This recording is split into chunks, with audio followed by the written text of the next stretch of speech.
पचारि 15टा नेलु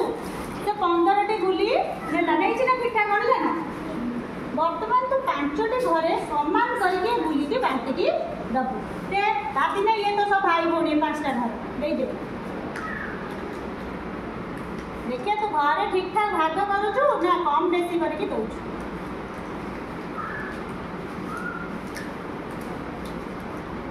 देख से सब भाग करुच्ची समस्त लक्ष्य रखुच जहाँ डाक पुणी सी आसी भाग कर जापर सी घर से भाग करुच्ची ना कम बेस कर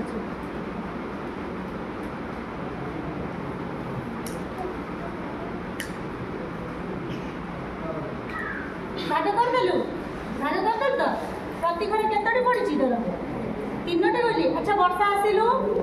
से कहले 3टी गुली प्रति घर रहा देखी से ठीक ठाक भाग अच्छी कम बेसी कर भाग कर काढ़ी की गुली देखलु समस्त की काढ़ी की गुली देखा